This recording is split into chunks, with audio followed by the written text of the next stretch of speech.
Angkatan Bersenjata Rusia 2 Februari menunjukkan rekaman menangkap kendaraan lapis baja M113 kiriman Amerika Serikat untuk Ukraina.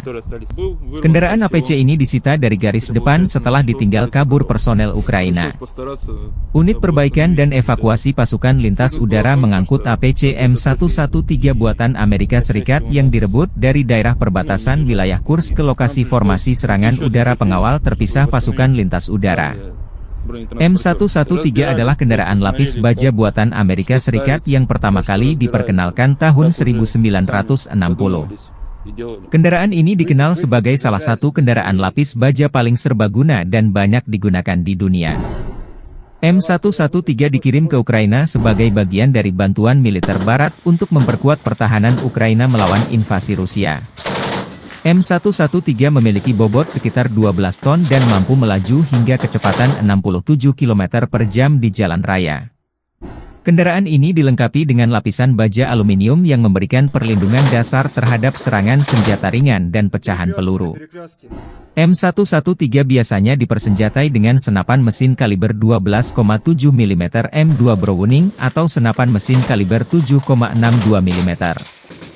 Jarak tembak efektif senjata ini berkisar antara 1.800 meter untuk M2 Browning hingga 800 meter untuk senapan mesin 7,62 mm, tergantung pada jenis amunisi dan kondisi medan. Salah satu kelebihan utama M113 adalah mobilitasnya yang tinggi, terutama di medan yang sulit. Kendaraan ini juga mudah dimodifikasi untuk berbagai peran, seperti ambulans lapangan, kendaraan komando, atau pembawa mortir. Selain itu, M113 relatif mudah dioperasikan dan dirawat, membuatnya cocok untuk pasukan dengan sumber daya terbatas. M113 dapat mengangkut hingga 11 orang, termasuk 2 kru utama, pengemudi dan komandan, dan 9 pasukan infanteri. Desainnya yang ringkas memungkinkan pasukan untuk bergerak cepat dan aman di medan perang. Di Ukraina, M113 digugakan terutama sebagai kendaraan pengangkut personel lapis baja, APC, untuk memindahkan pasukan dengan aman ke garis depan.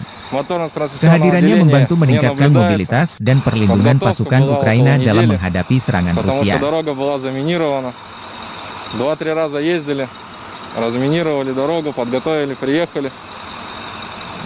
Машину забрали. Проблем особо по эвакуации не было, потому что отработали, как обычно, четко. Уже 3-й год этим занимаемся. Все налажено, все слажено. Состояние у нее на 4, потому что восстановлению подлежит. Из повреждений только бортовая передача левого гусеничного хода. То есть ее можно заменить, и машина должна работать. Видимых повреждений моторно-трансмиссионного отделения не наблюдается. Download Tribun X sekarang, menghadirkan lokal menjadi Indonesia.